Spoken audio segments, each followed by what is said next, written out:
So just popped on in. Hi Rick there. and I are working on something right now, Lenny. Oh, I'm sorry.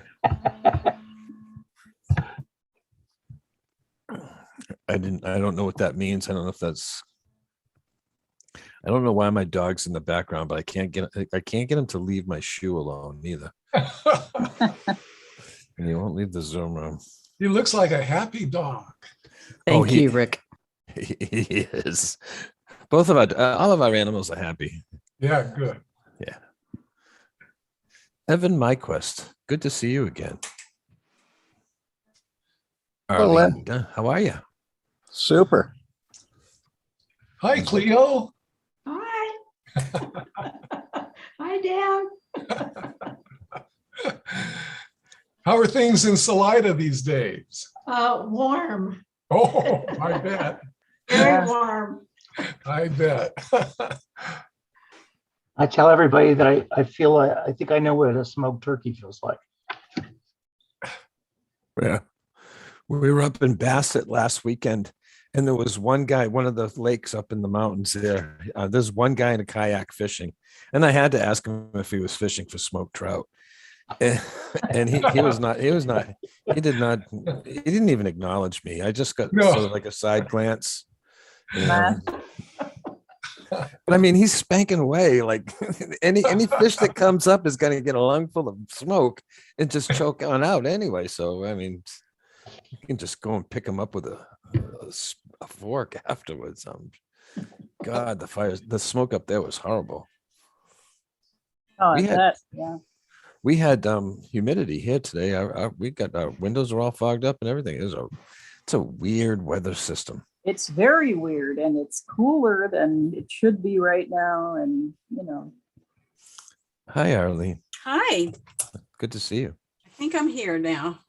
I've been trying to push all these buttons and I didn't even have you plugged in. So Now, we've got a cool breeze up here, but it's full of particulate Ashes. matter. yeah, some of the ashes are falling down here too, but not too bad. It's worth really? it's worth the cool. Oh, yes. Yeah. It's been wonderful. Yeah, it's imagine nice to have the cool, but then you don't feel like you can leave your windows open either. So you're kind of in that. No, we felt like a canary in a coal mine last week. We'd roll the windows down and wait for our eyes to start burning. And then, Oh yeah. And those flames like 200 feet in the air there at one point. You guys look pretty comfortable there. That looks really nice, that little setup you got. who are you talking to, Dave? Catherine?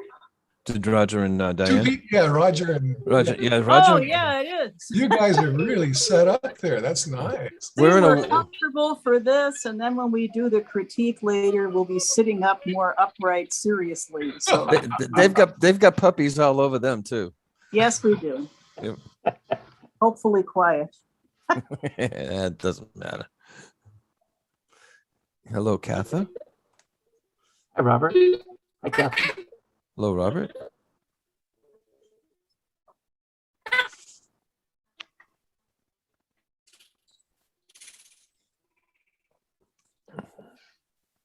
I don't know how many of you folks know Angela James, but she's been a little bit down with COVID lately. So maybe if you shot her a, what's that coming through?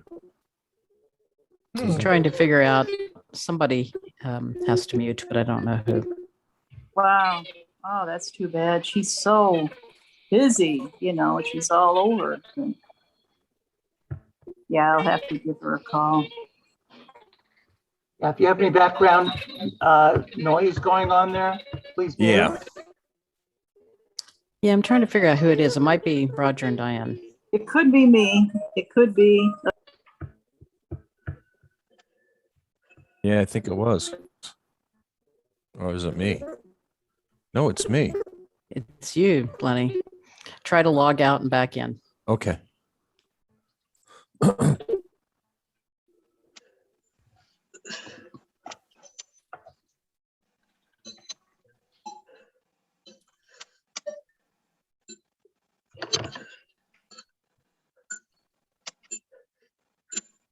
As soon as Len comes back in, we'll start. Okay. Okay, welcome. Inevitably, I'm sure some additional people will be joining us. We have two wonderful poets today from the Sacramento Poetry Center. They're associated here, and I'm familiar with both of them.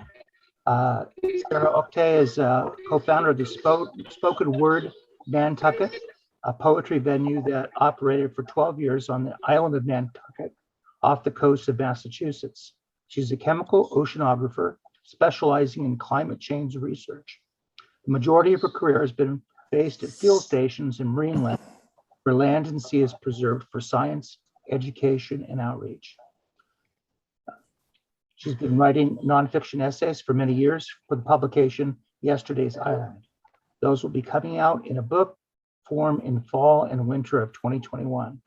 Her first book of poetry, Sifting Light from the Darkness, published by Noble Fir Press in November 2020, examines the interfaces between science and the sublime. And I will post that link in the chat. Welcome, Sarah, and welcome, Len. Thank you, Rick. Thank you to the Chaparral Poets. We love this whole group. We've been really enjoying the times we hear you at our Sacramento Poetry Center events, and I'm very pleased and grateful to be invited today. I'm definitely the appetizer or the first poet, because Lenny's written many books of poetry. I've mainly edited books of poetry, but I did finally get a little thin chapbook put out in last year.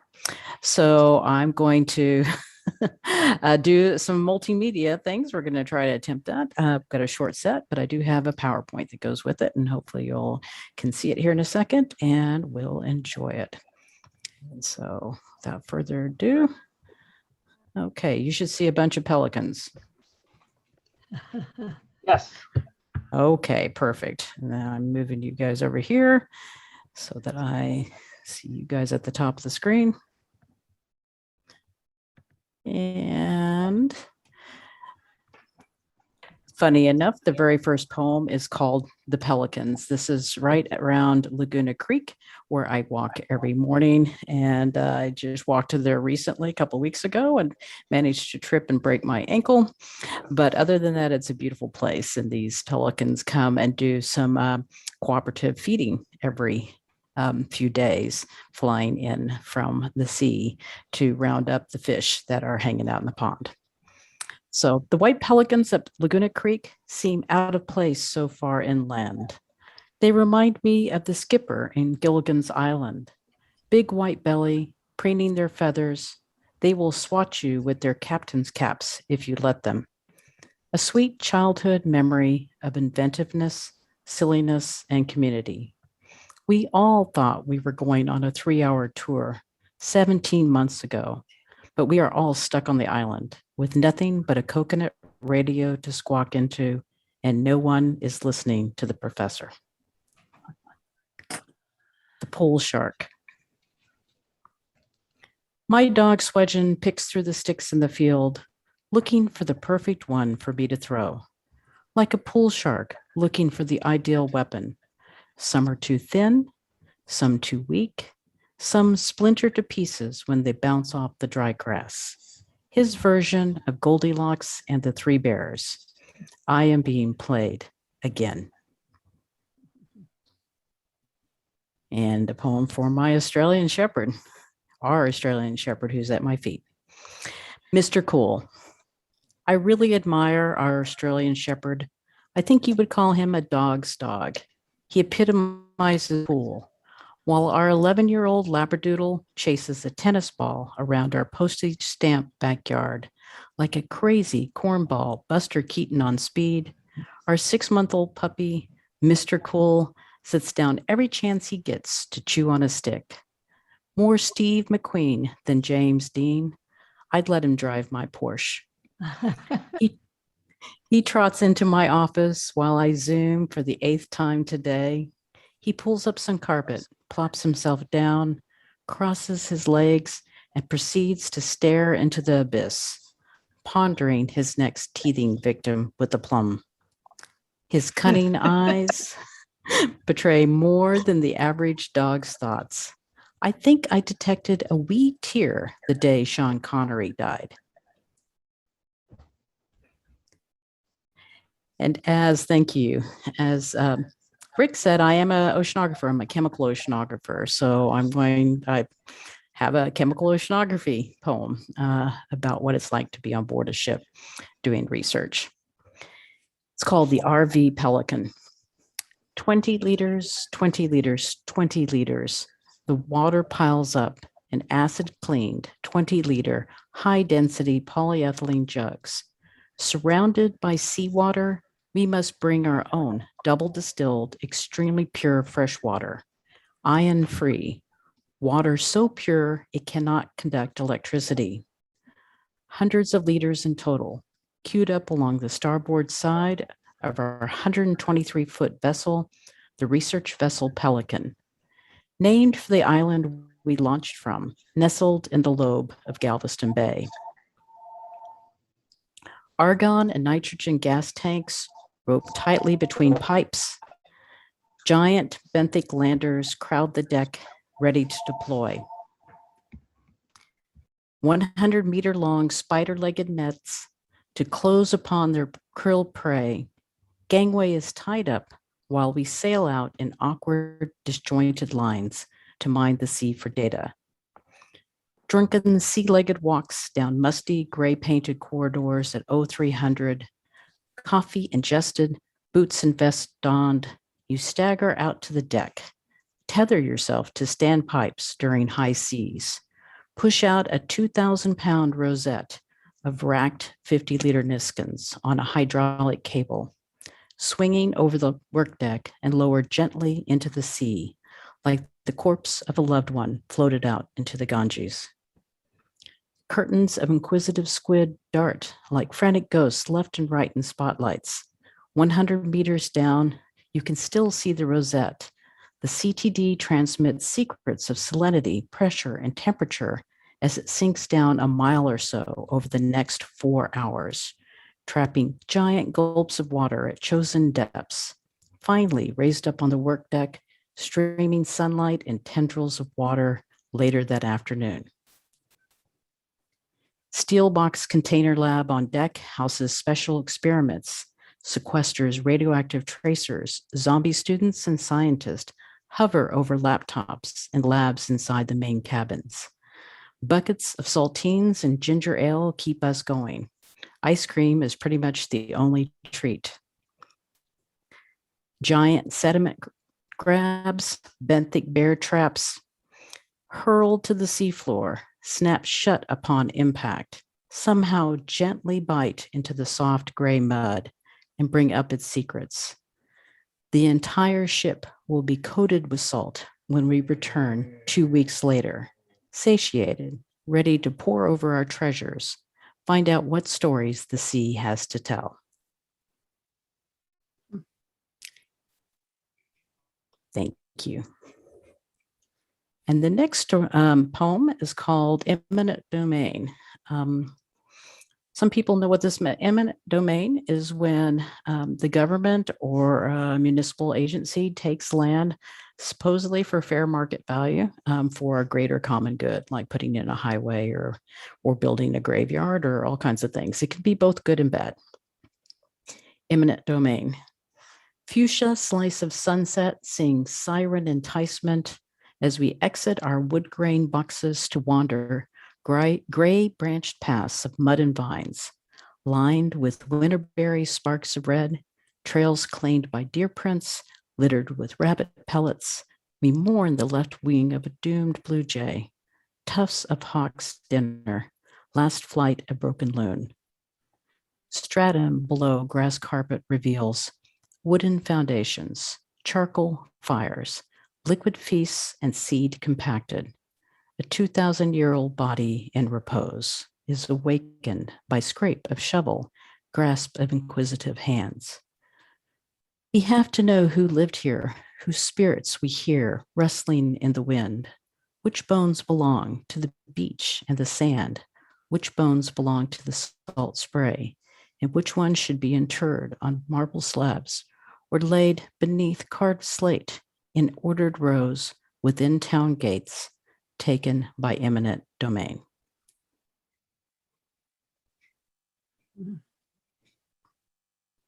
Thank you. And this next one's my very first poem that I wrote in adulthood. I wrote a lot as a child, as all of us did. It's called Zen Geology. So we've had your oceanography lesson, a little bit of history, and now some geology. This is one of my favorite poems of mine, Zen Geology. The angle of repose gives pyramids the form they long to inhabit. They stay where they are. Sand and rock stop and tumble. Altitude, steepness, and stability fashion a template where gravity dictates where we belong. Chaos nature, wild, fathomless turmoil, slowly patterns form. Petals stretch out into spirals, produced through infinite means. Galaxies reflected in every swirl. Atoms hug the rails, follow tangible blueprints, drawn with electrons and necessity. Awakening gray, green, white limestone weathers, stop motion images. Wind and rain slough the rock. Soft sculpture, pure presence revealed. Pink-veined granite puts up a fight, resists change, while harbors fill with silt. These mountains wear down, shed skin, evolve, become still. We are wearing down, forming the shapes we were meant to fill, the lives we were meant to lead. Colored in, not always in the lines. We age, mellow, character deepens, blunts insecurities, pettiness, and fear. Faults funnel, pressurized lava. Feelings surface and cool. Holes form. Water gyres, gouge depressions, file down the sharp edges. Create tide pools, miniature oceans, cramped living quarters. Starfish and anemones wave, basking in the soft pull of lunar motion. Pink coral colonies grow, a metropolis of symbiotic creatures, a carnival of souls. Atolls doomed to lie in piles on pink beaches in thousands of years. Fine black sand blankets the shoreline, born of cataclysmic explosions, basalt screaming, hurled from earth to sky, fetuses wrenched from molten depths. Locks protect hidden treasure, frigid depths, giant sturgeon, glaciated shapes, mimics deep hold boats, bathtubs filled with peat. Step logs ferry fish and boats, up and down a liquid staircase, a 50-foot pyramid of water, a testament to man's desire to resist their Buddha nature.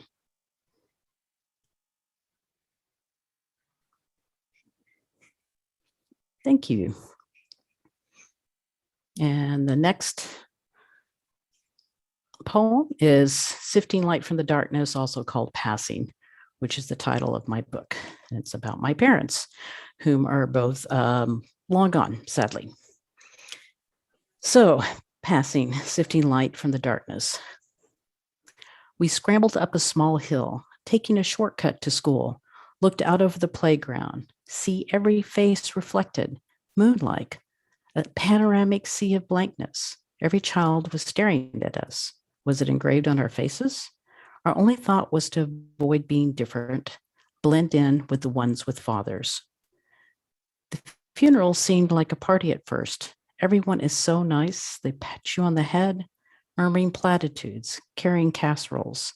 Loss is an elephant in the garden, trampling the roses. Almost 2 decades later, she follows him to a better place, they say. You doubt it. She wanted out, committed slow suicide. She was really tired, always. She never got a chance to meet you. She would have liked you. Your dry wit, sonorous voice, and voracious need for books, an addiction she fed to the exclusion of all. I am my mother, mainlining those same books. I am my father, driven, affable, a born optimist, straining light from the darkness, running fast on loose rails, best known through news articles, degrees, awards, and other inanimate things. My parents were hardworking, kind, smart, but confused, unsure of their roles, tired of expectations. Warmth surrounded them. We were a family. This is what I tell myself. Some of it is true. Years later, I sift through yellowed news clippings, buried in a chest under piles of books. A stratigraphic layer of stories emerges. Hidden talents are disclosed in black and white. Rumba dancers, cartoonists, lovers of tennis, scientist, artist, mason. I'm constructing a diorama of misremembered, idealized tableaus with shadows passing as parents.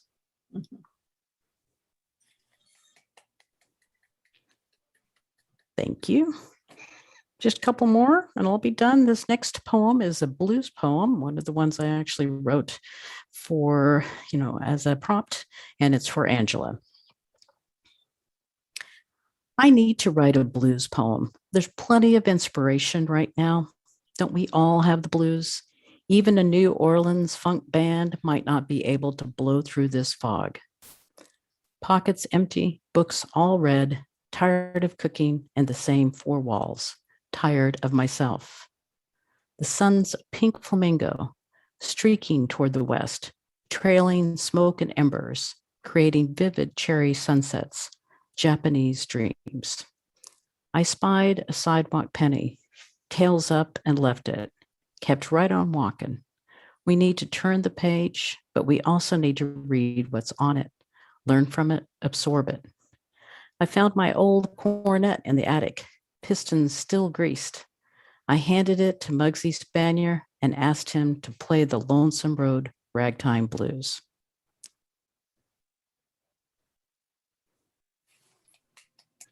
Thank you. Two more, one depressing and one funny. So the next one is called the Anthropocene. And for people who might not know, the Anthropocene is the newest epoch or era named after mankind because we've made such a difference to the planet that it rates this new term, the Anthropocene, anthro for man. Long before Christian, Revkin, and Stumer popularized the term Anthropocene, you could see the radioactive evidence in muddy river bottoms and ocean sediments, clear as day, dark as night, of the time when nuclear fallout rained from the sky, the era launched by the Manhattan Project's Trinity test, blasted over the serene white sands of the desert. As scientists argue over the beginning of our influence, from the dawn of early man taming the fields through the smoke and soot of the industrial age, to the reign of the Titans, birthing nuclear bomb tests with ludicrous names like Starfish, Bluegill, Tightrope, and Checkmate, littering the geosphere. A stack of black ooze, ash, and clay cannot hide the staccato remnants of Chernobyl, nor the smeared faint thumbprint of 3 Mile Island.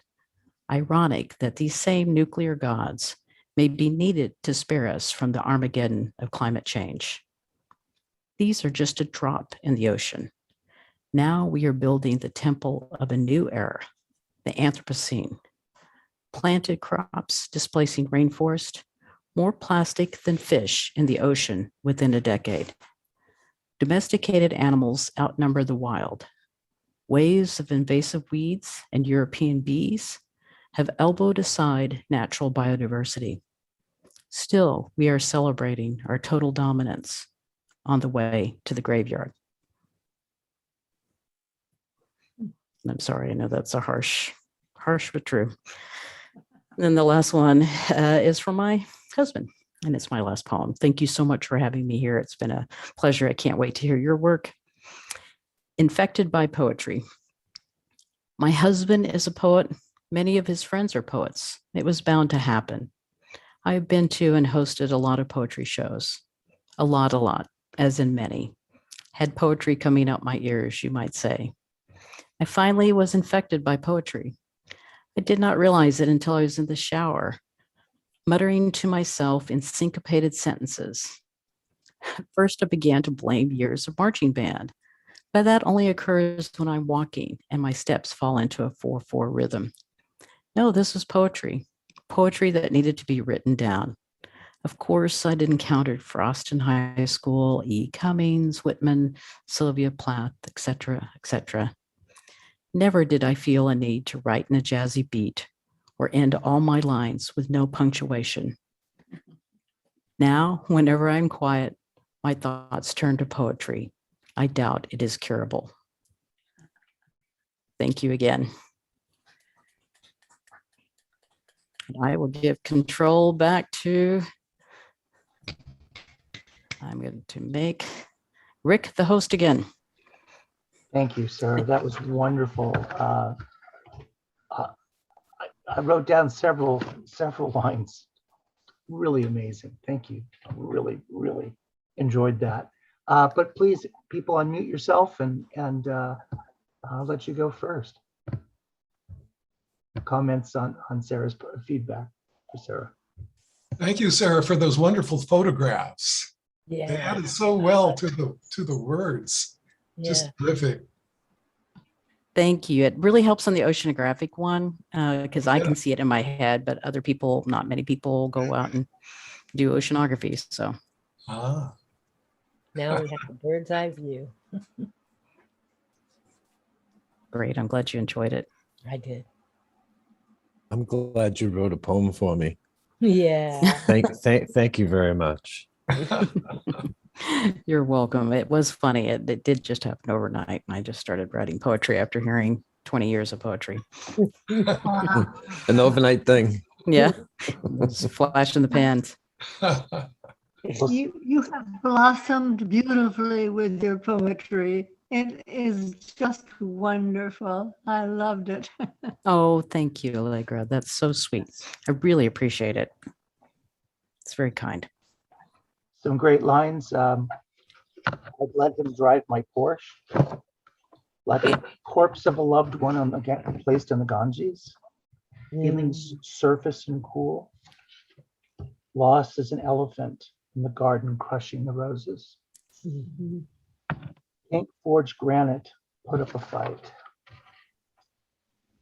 celebrating our dominance on the way to the graveyard. Really great stuff. And I think this will probably be the first and only time that I'll hear polyethylene in a poem. Possibly. That deserves an award of some sort. Amen to your I- last poem. Poetry Rick? is incurable. Yes. Rick, Yes. I need to tell you, I'm gonna, this is so great. I'm so glad I could tune in. I have to leave a little early. I have to leave a little bit before 5 because I've got company coming. But Okay. I'm so happy I can hear as much as I can. Great. So let me introduce Len here. Len Germinara has been writing, publishing, and performing his poetry for 3 decades now. For 17 years, he ran spoken word venues in Massachusetts, from south of Boston to Nantucket. That's not even a poem. Featuring some of the best poets in the country. He currently resides in Elk Grove, California. He is on the board of the Sacramento Poetry Center and helps to run their socially distant verse and slam events. His latest poetry book, Backstory, is available on Amazon, and I will have that in the chat in a moment. He has been published in a variety of national journals and publications.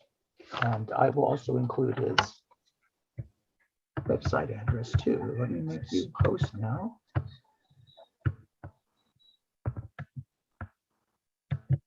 There you go, man. Take it away. All right. Thank you very much. And I want to say that I'm very, very honored to be here tonight with all of you all, and especially with my wife. She's deferred to me on this reading, but trust me, all over the world, Sarah's known, and poetry is just one of the things that she's known for. And I'm very, very fortunate to share space with her. Mm. I know this because she tells me every day, and I believe her.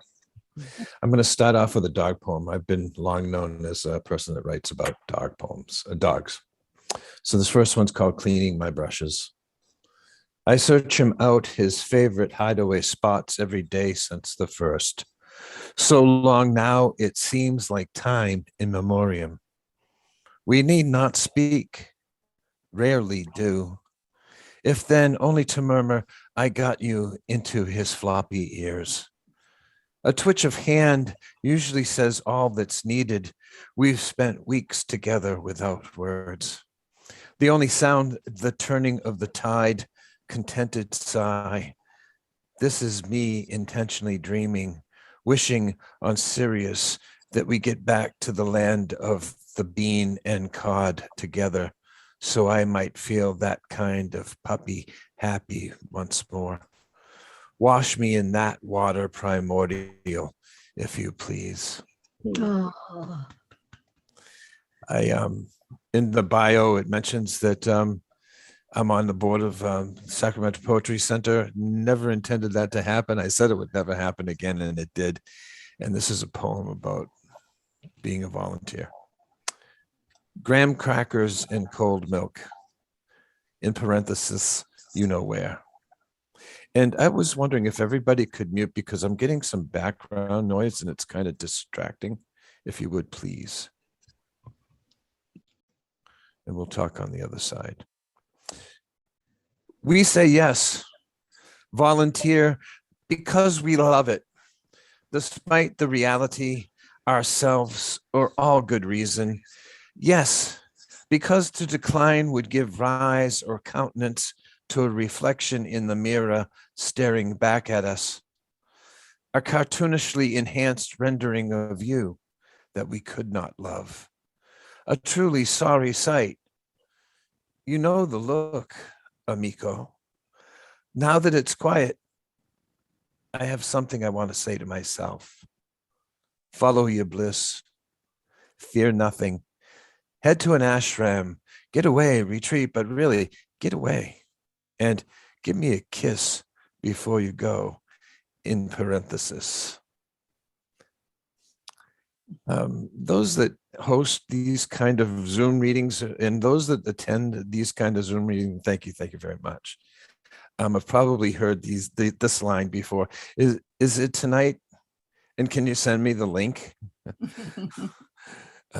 Every now and then, YouTubing some old recording. Bill Evans, Sunday at the Village Vanguard, say, or searching out something of you while you were here, now gone a whole year of forevers. Blue, you always around the corner, butterfly painted on your hand. I've needed that, brother. Sorry it took me so long to write it out loud. That was a poem for Dr. Hugh Morgan Hill, otherwise known as Brother Blue. And Sarah and I really love Brother Blue. A great storyteller, a great poet. Miss him very much. We've been here in California for 3 years. You can probably tell by my accent, I'm not from California. We're headed to Massachusetts. We're going back across the country, as it were. And one of the things when you move, you got to sell your house. And then to sell your house, you have to show your house. And boy, isn't that a lot of fun. Our house has never been quite so clean. We have 3 animals. We've trained them to vacuum and to wash the floors. They vacuum with their mouths and wash the floors with their mouth, but we've trained them. So this poem is called Showing the House. Friday, we took it on the heel and toe, rough packed the Subaru, put the pups in the back and skedaddled so the real estate agent could show the house. Gone to sand something or other, a quaint B&B by the bay for the weekend, going $4.59 a gallon miles per hour to Half Moon Bay, lickety split. Mid-morning, we hit sand and funky shops with hand-painted signs, tie-dyed geriatrics, sidewalk cafes, boutiques, and bookshops. It was good to feel the fog again, leave the grind behind, if only for a moment. One of the things that I've really appreciated about being here in California and being associated with the SBC for albeit a short time is all the great workshops that go on at the SBC. And one in particular is Marie Ryder's. And I didn't have a chance to know Marie, but she's left a great legacy behind. And it's a generative writing workshop. And it's been a great help for me and a great help for so many because I think we all need a little prodding from time to time. And this is something that was a direct result of Marie Ryder's. And this is a poem that burbled up from a writing prompt that we had. The poem's called Grandmother's Stew. One Saturday every spring, my father would secure my service, ply me with breakfast, pancakes and bacon, real maple syrup, exchanged for a date with shovel and hoe. Plant was what was begun from seed in Grandpa's basement, on tables below windows that greeted the sun. Tomatoes and squash, garlic and onions, basil, marigolds, etc. Break the ground, shake the clods of soil loose, stick our hands in the living earth, ritual as old as living memory might recall. All these years later, my back still aches every time I eat ratatouille.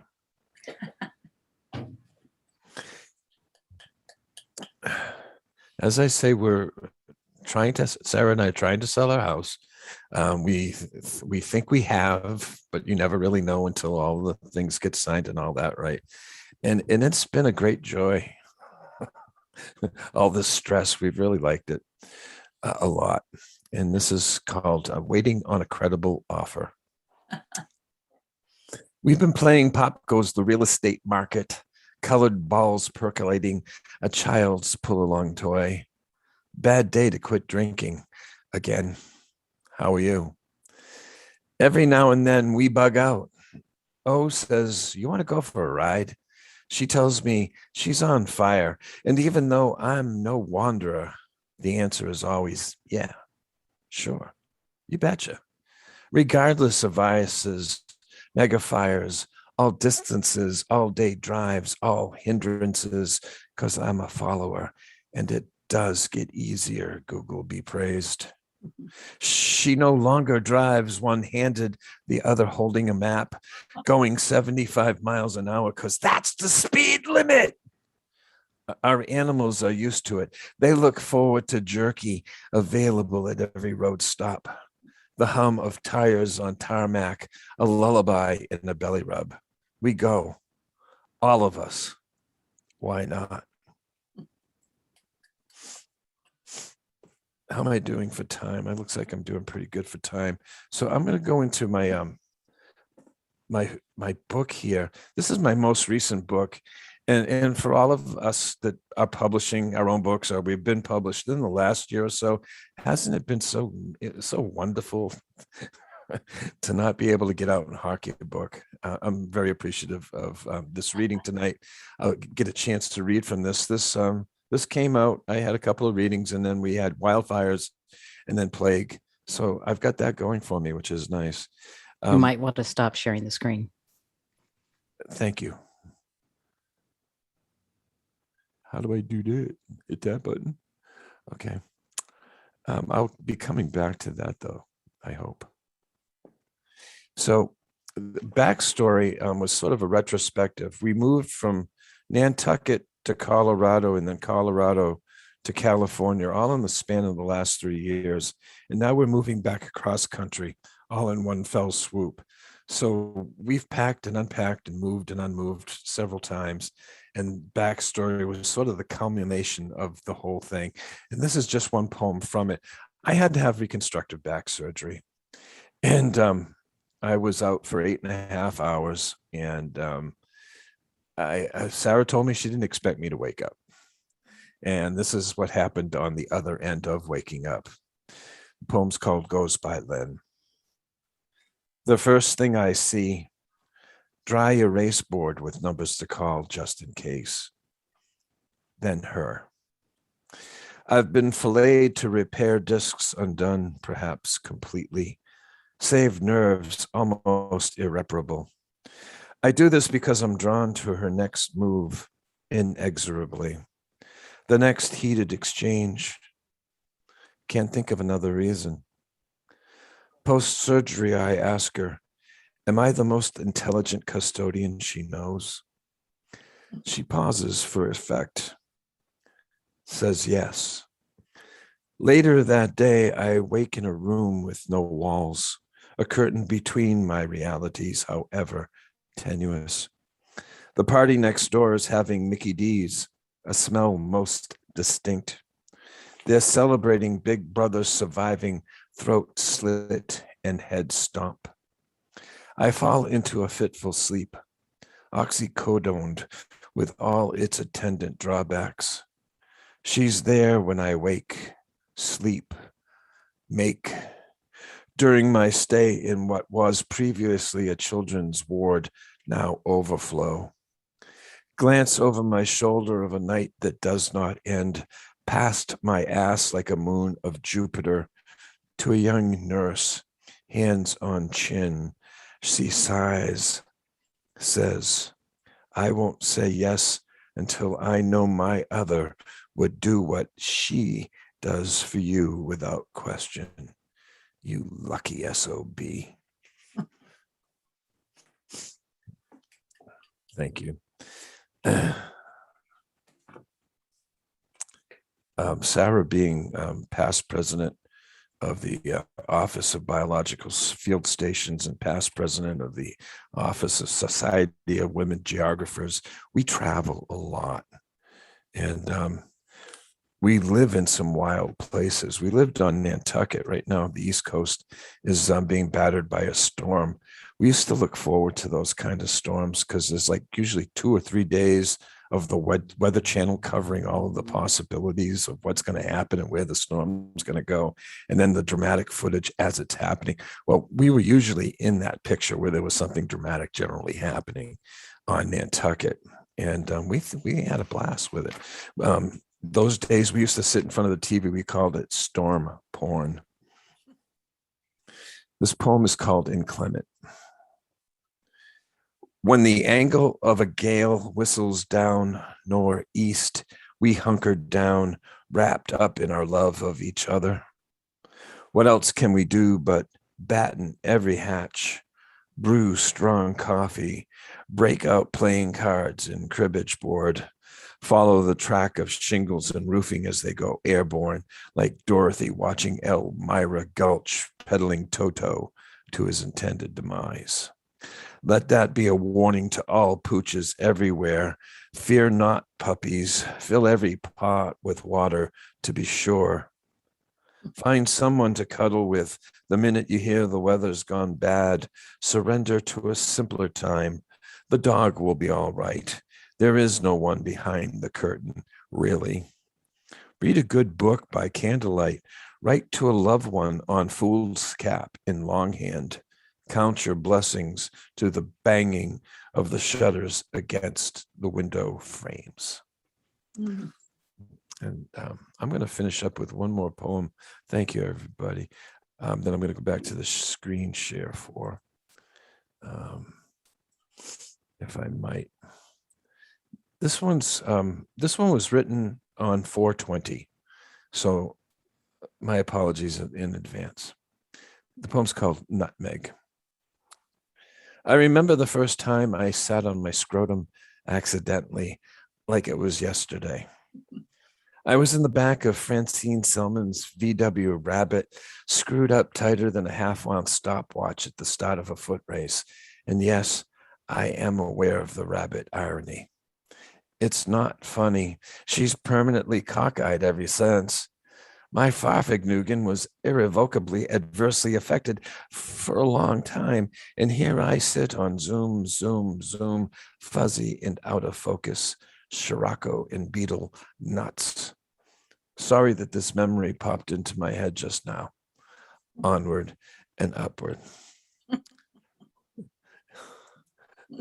And I want to thank you again for indulging me. I'm so apologetic to anybody I might have offended, and I hope we get to do this again sometime real soon. Absolutely. Thanks, And you'll be doing Dan. it Thanks, from- Rick. And you'll be doing it from the East Coast too, pretty soon. Right on. Okay, unmute yourselves.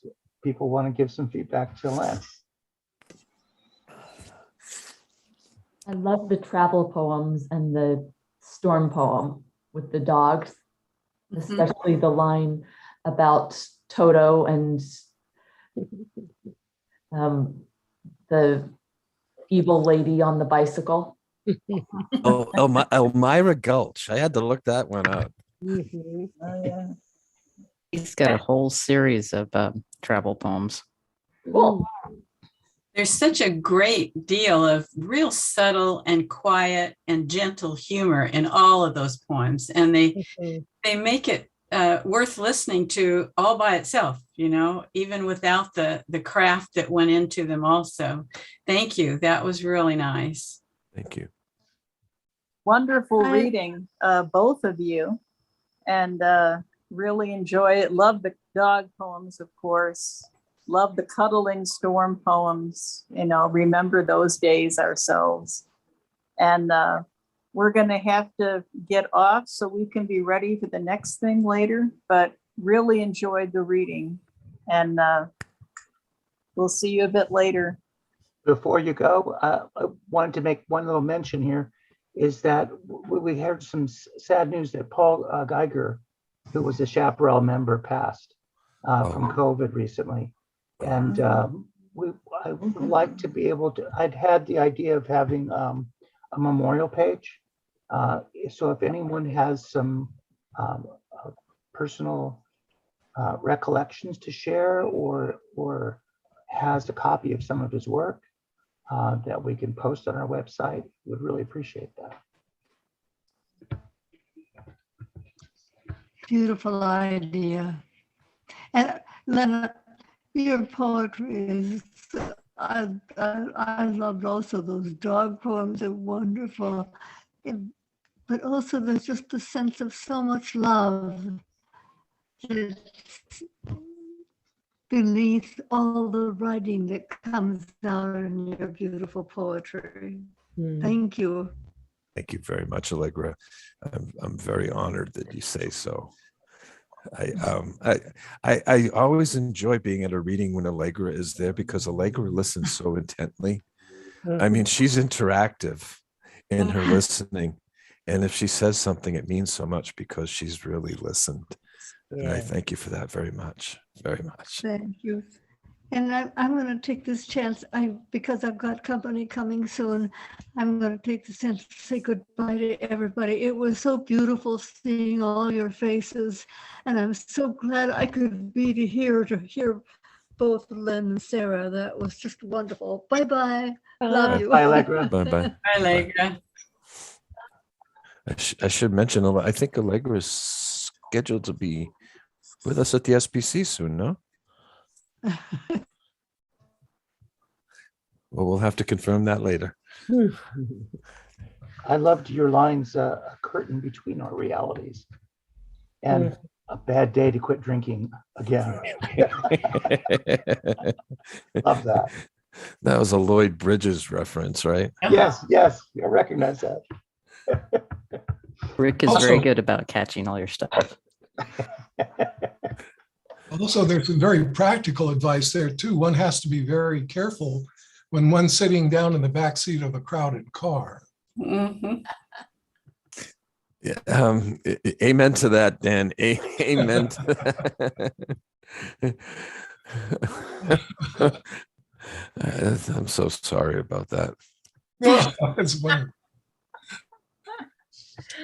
I forget what the writing prompt was that precipitated that, but it did Uh-huh. get me right up out of the chair. That's It for must have sure. hurt. Yeah, it must have hurt. You were hurt into poetry. Yeah, You gotta- And Farfignugan, who wouldn't think that would be in a poem too? One of my favorite lines, David Letterman, when he was eulogizing Warren Zevon, said that Warren Zevon was the only person that could put brucellosis in a poem and rhyme it. And I've been trying to do that kind of stuff ever since, whenever I can. Cool. Well, Lynn, I really enjoyed you very much. Thank you so much. Your look on life is, full of happiness, no matter what the situation is. You can tell you love life by your poems. I'm glad to have gotten to know you. Thank you. A lot of that has to do with being with a scientist who is as real as Sarah is and will tell you just how bad it is, but still be happy every day. I mean, Yeah. she has a t-shirt and it says Perky Goth, and that really sort of symbolizes exactly who Sarah is. One of the first poems I wrote to her, I mean, I used to watch her come walking down the street, and I didn't know it at the time, but she was going through some pretty heavy stuff, and every day she was so happy. And so she always had a smile on. She always looked like she was in a big hurry, and she was always red cheeked, and that caught my attention too. And at Christmas time, she used to pass me. I was a crossing guard. At Christmas time, she passed me, and she handed me a bag of sugar cookies that she had made. And she had made them for people, her associates at UMass Boston, and they couldn't care less about them. They were all already gone on to their vacations and everything. So she saw me and she thought maybe I'd like a bag of sugar cookies. And anybody knows me, I'm all about the sugar. So I was so happy. So I gave her a flyer for a poetry reading, and we've been together ever since. And she's been my editor. The first reading she ever came to, she came up to me and she said, I had written a poem that I'd based on a UN report. It was a dire prediction for the coming years, which have all come true. And Sarah walked up to me and she said, I love the poem, but your details are all wrong. And I said, what are you talking about? I just got this from a UN report. And she said, yeah, that came out last month. Those numbers have already been revised, and it's worse. And that's been kind of the sort of the descent that we've been on with that ever since. I remember when Al Gore first did his PowerPoint for America on why we're so screwed. So I was like, I could do that much better than he can. And she does.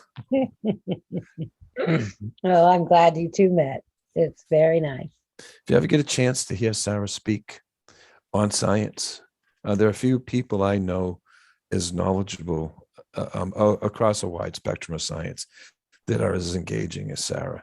And that's why we're going back to Massachusetts, because somebody there has been trying to hire her forever, and they finally came up with enough scratch to get her. So we're on our way. Happy for you, Sarah. Thank you. And thank you, Len. I'm not that great, but that's very kind of you. Are there any performances or lectures on YouTube? Yeah, if you Google my name, I've done a couple of TED type talks, and there's a bunch. There's stuff on radio, there's stuff on TV, and there's a lot out there. I did one thing called Ideas Boston, talking about working with kids, and yeah, there's a lot of stuff out there if you Google my name.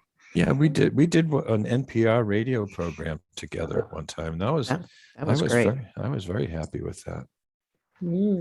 Because it combined our love of poetry and science. Yeah, if you Google us both together, then that WCAI, the Science of Poetry, is about an hour-long show, and that actually was a really great show. Yeah, I'll look that up, and we'll put that when we post this recording on the website. I will put that in there.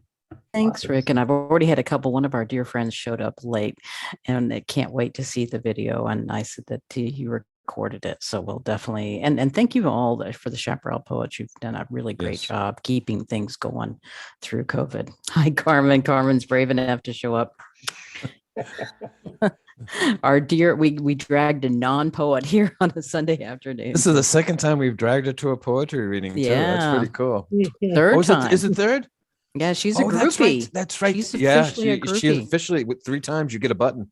Yeah. do. I'm a true groupie now. I'm just a follower. I just follow you around. I appreciate it, but I'm not great at writing poetry myself or speaking for that matter, but I certainly love to listen to the two of you. So thank you. Love audience. Aw, Love you. love you. Okay, well, now we're going to be transitioning to the open mic, and Yay. we have Jennifer. Jennifer's up first. If anybody wants to read, just put that in the chat. Okay, for all you Jane Austen fans out there, here are two poems. I've always wondered what happened to the other Kitty and Mary in Pride and Prejudice. So I made up poem stories about them. This is I'm Kitty, take it or leave it.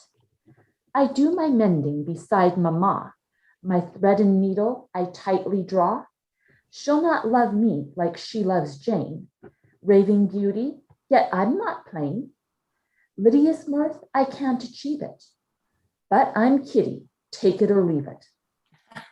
Papa thinks I'm a silly girl, no wit to offer to the world. I'm nothing like his Lizzie dear. He doesn't speak it, yet I hear his disappointment, I perceive it. But I'm Kitty, take it or leave it. My only sister left at home is Mary, how I feel alone. Amid her music and her books, at me she will not even look. Nothing in common, I believe it. But I'm Kitty, take it or leave it. But last night's ball gave me much joy. I danced just with the Lucas boy. Yes, I've known him all my life, but now he wants me for his wife. Love was offered, I received it. I'm his Kitty, take it or leave it. And this is Mary Bennett and her mother. I catch in some poetry by Cowper in a book Lizzie sent me to calm my nerves after babysitting yours. You sit dozing in your chair, your needlework fallen off your lap. Were you tired of worrying if you'll ever have grandchildren from Jane and Lizzie and Kitty, or if Lydia and Wickham can support any? It's spouting off your regrets that I've had no suitors. Were you out? I gaze out the window at father riding on horseback to Netherfield to spend time with Bingley and Jane before they moved to Derbyshire. Did you know your endless blubbering of unsolicited advice is what's driving them away? Oh, Jane, can I go with you? I'm drawn back into Cowper's meter. Could I write like this? Let's see. I tiptoe past your snores to my room and write my first lines. Not bad. I feel my first smile in a long time until your Mary dear breaks my reverie, sending the rest of my poem and my smile back to oblivion.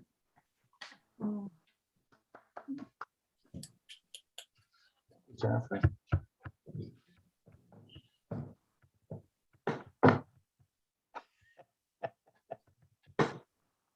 Jennifer's Kitty. And next up on the open mic is a cat. Take it or leave it. Meow, meow, meow, meow, meow, meow, meow, meow. I am Charlotte, take it or leave it. Does anyone else have a poem to share? Well, if you don't mind, I think I will. Sure, Dan. You know, this technology we have, it's taken me a while to get used to it. I live in a remote area of Yosemite National Park, and so I don't have very many opportunities to socialize. So what I tried to do was technologically fill in that gap with something called an echo machine. And Alexa is her name. And incidentally, I've got her unplugged because once I say her name, she interferes all the time. So I've got her unplugged, and she worked fine until one day when she didn't. And this is called Alexa's Return. Fill my life with joy. Play the music of Jacqueline Dupre. Tell me some puns, bake me some buns. Turn on my lights, shield me from slights. Remind me what I need to shop for and buy. Let me know I'm center of the universe, one heck of a guy. Be there for me when I call out, save my life if I should fall and shout for help. Offer me the consolation of contemporary thought. I wonder why nothing happens when I push your dots. Your vibrant circle of blue light still lights up and will do so if I say connect ya or protect ya. It's a reassuring to know you are there on the table, Alexa. A little round, assured voice asking me how it may help. It was bound to happen the day I asked, Alexa, where are my shoes? The blue circle lit up, but there was no reply. I wasn't used to being completely ignored, the genie in the bottle refusing my wishes. After a full day of silence, I relented and called AT&T. Unplug it for 2 minutes, came the advice from a bored voice on the other end of the line. Plugging it in again, I asked my question and was delighted to hear Alexa say, sorry, I'm not sure about that. You are a genius, I told the technician. You obviously can fix anything. Just listen, the lovely lilting cello of Jacqueline Dupre. Next time I don't feel well, I'm going to call you, unplug myself from the wall, then leap about in celebration of my instantaneous restoration. You have once again filled my life with joy. Thank you. Dan, we had an echo as well until we got a new puppy. Uh-oh. And he went to 2 or 3 chords. One of them was the echo chord. I don't particularly like that machine, and I love that puppy. Thank you very much. Thank you, Dan. And Sharon's up next.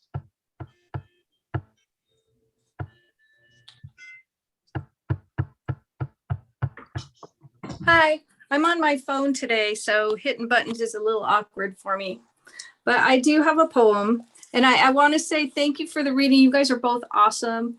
I really enjoyed the educational aspect of learning so much about the Bay, and of course, all the love and feeling that I got with Len's poems. Okay, so this is one that I'm hoping I haven't read here before. It's called The Lamp. I'm going to set this down so I can see. We were led to feel guilty, to spend hours in our rooms, to contemplate the ceramic shards, the smooth white waves now pointed, sharp and irregular, as they lay on the carpet, the ecru shade without a base tweaked to one side, the gold cording unglued like an omen, a wedding present, this lamp from a coworker, a cherished object, irreparable. We had carelessly run by, tagging each other, arms flailing, searching aimlessly for a retaliation we both deserved. Honestly, not knowing which had toppled the thing.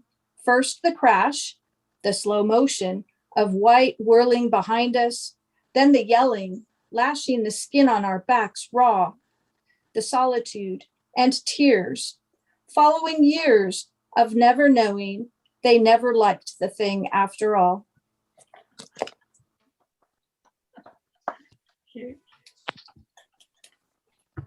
Thanks, Sharon. Anyone else?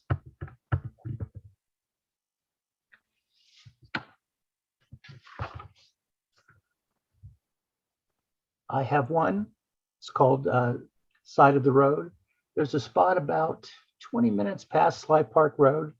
It's just off of Highway 50, and I pulled over there one time a number of years ago with my son on the way up to Lake Tahoe, and saw a little stream running there along Highway 50, and I often like to go back there and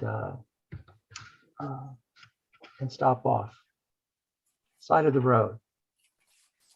River of water pours through, trees charred or green of hue. Tumble, splash, and gush. silent witness to time's rush. Red dragonfly bobs and weaves, winds carried west by leaves. Amid moss and grass so tall, it stops to rest on rock's wall. Warmth of sun and light, and carry on with her flight. A gossamer strand is left, a web unwoven and bereft. Gleaming bridge is so thin, joins two branches as kin. The spider left his work for a better place to lurk. A quiet symphony plays on, rushing cars from dusk to dawn. Sweet music goes unheard, left to fish, flower, and bird. Pleasure for most forever lost. Stopping here was worth the cost.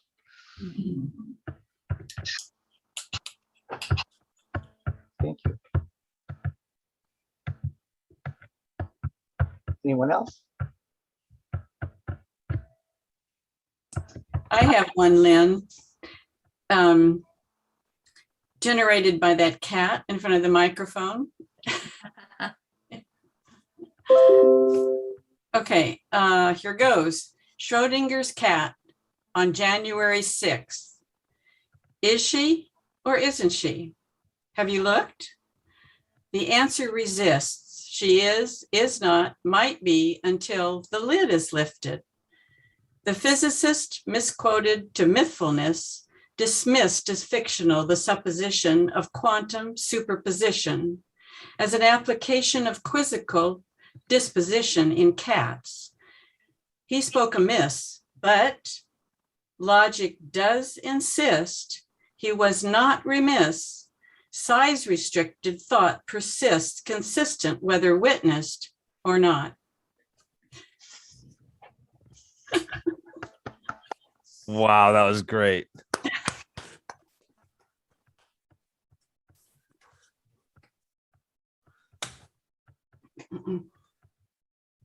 Thank you, Arlene. So let's see if anyone else has a poem to share. Want to mention that looks like in October, we're going to meet early at noontime. That may not work with everybody, but it'll be a special occasion. We will have a poet from Portugal who will be reading to us from Portugal. So it's a time difference. That's why we're going to do a different time.